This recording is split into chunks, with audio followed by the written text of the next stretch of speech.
Comment atteindre un objectif apparemment inatteignable? Je vais vous révéler 7 étapes. 7. 1, 2, 3, 4, 5, 6, 7 étapes qui vont vous permettre de pouvoir atteindre un objectif inatteignable en apparence, sans avoir à vous casser la tête, sans avoir à vous prendre la tête, sans avoir à être frustré au quotidien, sans avoir à souffrir de ne pas pouvoir y arriver, sans avoir à souffrir de vous dire est-ce que je vais y arriver, sans avoir à vous torturer l'esprit en vous disant une fois de plus je ne vais pas y arriver. Vraiment quelque chose, des étapes qui vont vous permettre d'aller de l'avant, de pouvoir poser des actions concrètes, de pouvoir faire des choses concrètement dans votre vie pour pouvoir atteindre cet objectif-là qui paraît inatteignable. Bonjour les amis, j'espère que vous allez bien. Je suis Yannick TM. Je vous souhaite la bienvenue sur ma chaîne. Vous êtes sur Pépites et Grains de Conscience.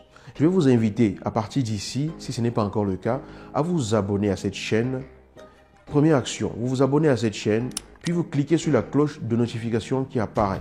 Parce qu'une fois que vous vous abonnez, si vous ne cliquez pas sur cette cloche, la prochaine fois que je mets une vidéo en ligne, vous ne serez pas au courant. Mais en cliquant sur la cloche, YouTube vous informe instantanément lorsqu'une nouvelle vidéo paraît. Ainsi, vous êtes sûr que vous ne raterez pas la suite et que vous ne raterez d'ailleurs pas mes prochaines vidéos.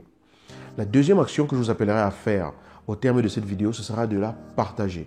Parce que mon intention est vraiment d'aider les personnes qui ont l'impression qu'ils ont des choses extrêmement impossibles, extrêmement immenses à atteindre, de les aider à pouvoir se dire qu'elles peuvent y arriver. Sans prendre la tête, en faisant des choses concrètes, sans trop se casser, tout doucement, et vous allez vous rendre compte que ça peut vraiment changer la vie d'autres personnes. Alors, partagez la vidéo.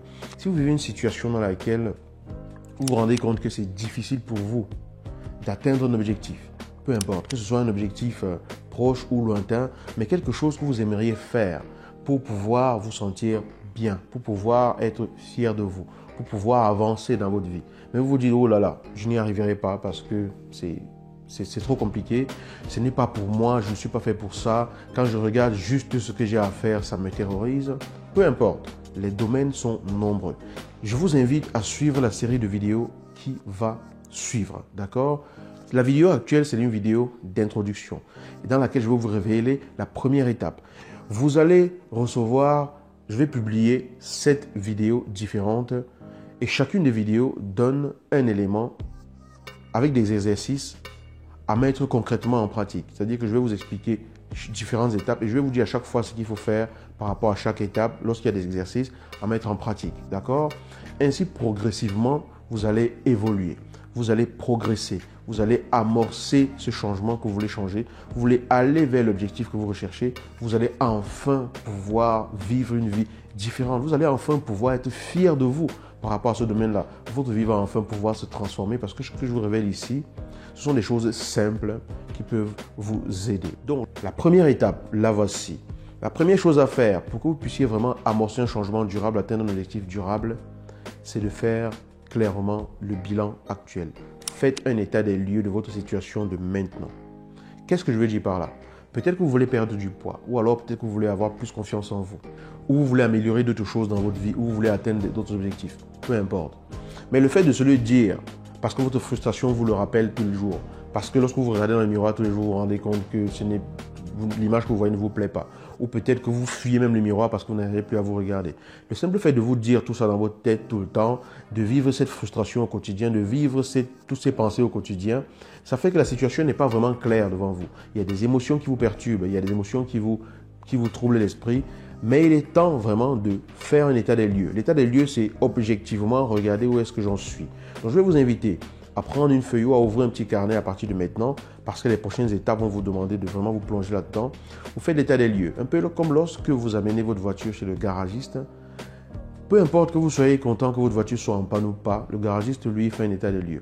Il va regarder, il va vous dire c'est le carburateur qui a un problème, ou alors c'est, la courroie qui a un problème, ou alors c'est le détecteur de pression des pneus qui a un problème.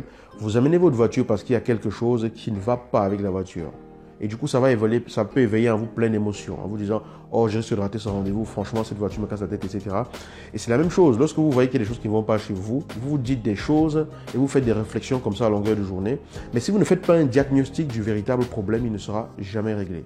Donc ici, je ne vous demande pas d'aller chez le garagiste. Je vous demande simplement de prendre une feuille, de prendre un bloc-notes et de vous asseoir et de décrire la situation que vous vivez.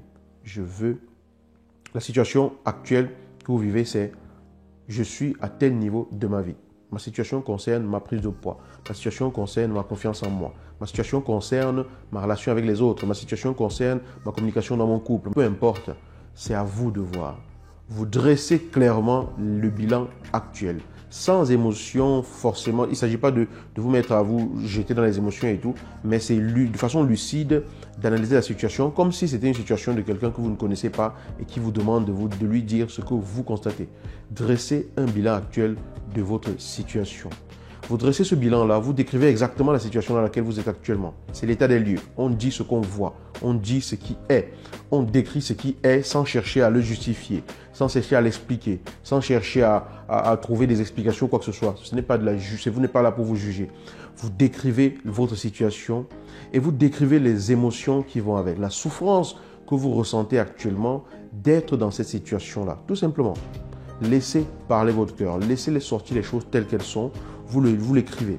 Si ça doit prendre une page, 2 pages, 3 pages, peu importe, laissez exprimer ce que le fait d'être dans cette situation éveille en vous, ce que ça vous fait ressentir, ce que ça vous fait vivre au quotidien. D'accord? Ça, c'est l'état des lieux. C'est la première étape. Elle est indispensable. Si vous voulez changer quelque chose dans votre vie, il faut quand même que vous sachiez ce que vous voulez changer. Si vous voulez atteindre un objectif, il faut que vous sachiez quand même où vous en êtes et pourquoi vous voulez atteindre cet objectif. Peut-être que vous pouvez aussi rester dans la situation où vous êtes maintenant. Pourquoi est-ce que vous voulez changer les choses? Donc, on ne peut pas changer ce qu'on ne sait pas qu'il faut changer. On ne peut pas changer sans savoir pourquoi on change. On ne peut pas changer sans se rendre compte de ce que l'on ne veut plus. D'accord? Donc, il faut que vous sachiez pour ce que vous voulez changer, pourquoi vous voulez changer, et même si vous ne savez pas pourquoi vous voulez changer, ce que vous ne voulez plus avec ces situations. Décrivez-le clairement, que ce soit clair pour vous, et laissez vos émotions s'exprimer. Vous décrivez d'abord la situation et vous décrivez les émotions qui vont avec. Ceci est la première étape. Elle paraît banale, elle paraît simple, mais je vous ai pris l'exemple du mécanicien. Je pourrais aussi vous prendre l'exemple du médecin. Quand vous allez chez un médecin, lui, il doit regarder objectivement et voir dans la situation que vous présentez comme symptôme ou comme problème, comment est-ce qu'il peut vous aider à améliorer les choses, et à partir de là, il fait un diagnostic. Et ce n'est qu'à partir de ce diagnostic-là qu'il vous dira exactement ce qu'il faut faire par la suite pour trouver une meilleure santé. C'est exactement pareil. Quel que soit ce que vous voulez améliorer dans votre vie, si vous ne le clarifiez pas, si vous ne savez pas ce que vous voulez améliorer, si vous ne faites pas clairement un état des lieux de ce qui est actuellement, ça va être difficile de transformer ce qui est actuellement. Donc, première étape, prenez une feuille, un bloc-notes et faites cet exercice. Voilà. Nous sommes arrivés au terme de cette première vidéo qui est la première d'une série de 7 vidéos qui vont suivre, que je vais publier sur ma chaîne les jours à venir pour vous aider à amorcer une transformation durable et surtout inatteignable en apparence. D'atteindre cet objectif-là que vous vous dites, ça, je ne pourrai jamais, j'y arriverai pas. Je le veux pourtant, mais je n'y arriverai pas. Mais le fait de ne pas pouvoir y arriver et d'être dans la même situation où je suis ici, ça me frustre. Je souffre. J'aimerais que ma vie soit différente. J'aimerais pouvoir vivre différemment. J'aimerais ressentir des émotions différentes qui me font beaucoup plus de joie. Alors, ne ratez pas la suite. Je vais vous inviter une fois de plus, si ce n'est pas le cas, à vous abonner à cette chaîne et à partager la vidéo si elle vous parle, et surtout inviter d'autres personnes à rejoindre la dynamique qui est en marche, à rejoindre cette chaîne, à s'abonner, à cliquer sur la cloche de notification, parce que ce qui va suivre peut changer la vie d'une personne.